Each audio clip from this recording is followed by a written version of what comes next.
Mi querido hermano, es un gusto poder compartir nuevamente el día de hoy contigo la lectura y el estudio de la palabra de Dios.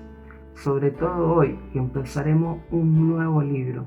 Vamos rápidamente a buscar Hebreos 1, el libro del cual vamos a estudiar el día de hoy.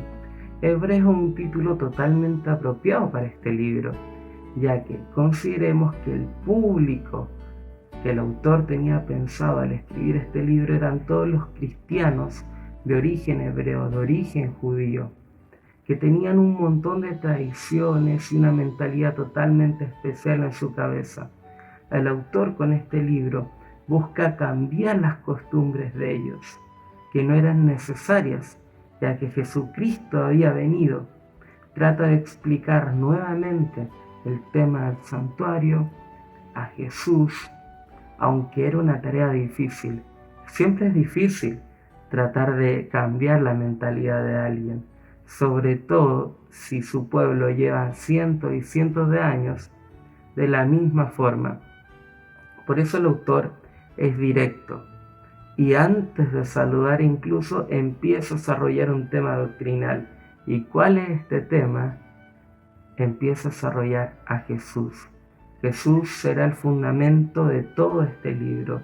El autor empieza contrastando a Jesús y a los profetas, tanto los que habían vivido cerca de él como los más antiguos.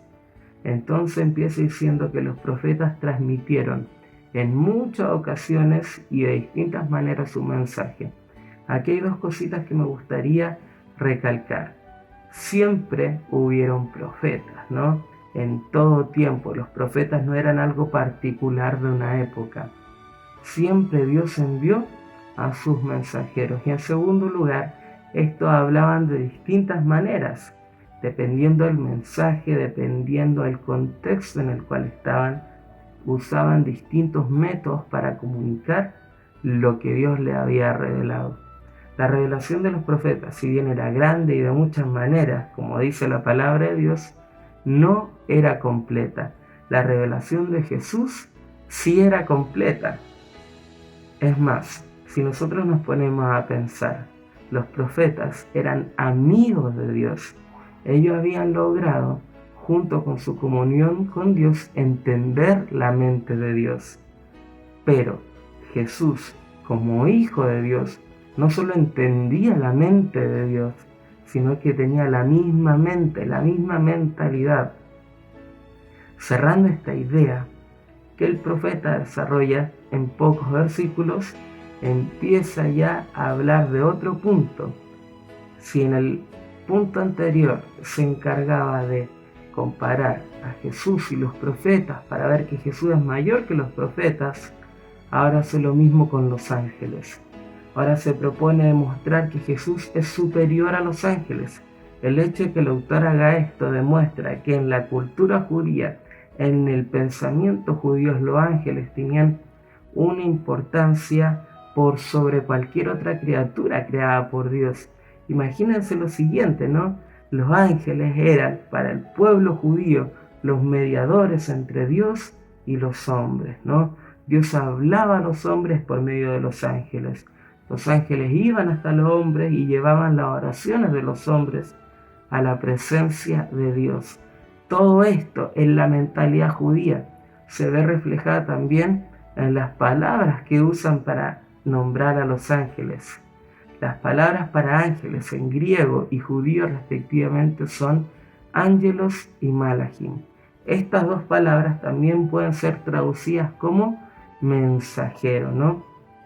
Por todo esto, se creía que los ángeles eran realmente los instrumentos que Dios enviaba a la tierra y con cuales tenía contacto con los seres humanos. Con un estudio de los ángeles tan ampliados, era fácil, muy fácil que los judíos lleguen a tomar el peligro de que los ángeles ocupasen la labor de Jesús.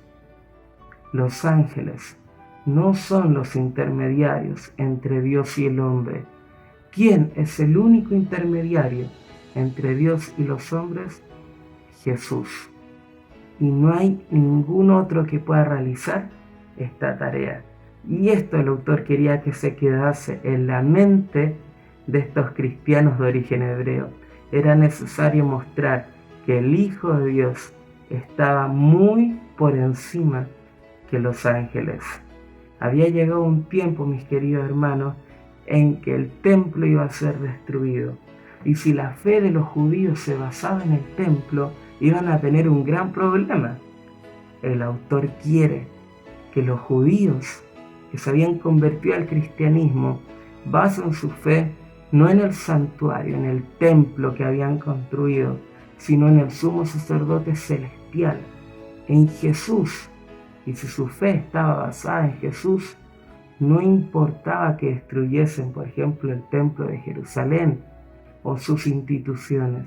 Si su fe estaba basada en Jesús, su fe iba a prevalecer. Hoy en día, cada sermón, cada conversación, cada porción de esperanza que comparta tiene que llevar el sello de Jesús y estar basada en Jesús. Que tengas un muy buen día.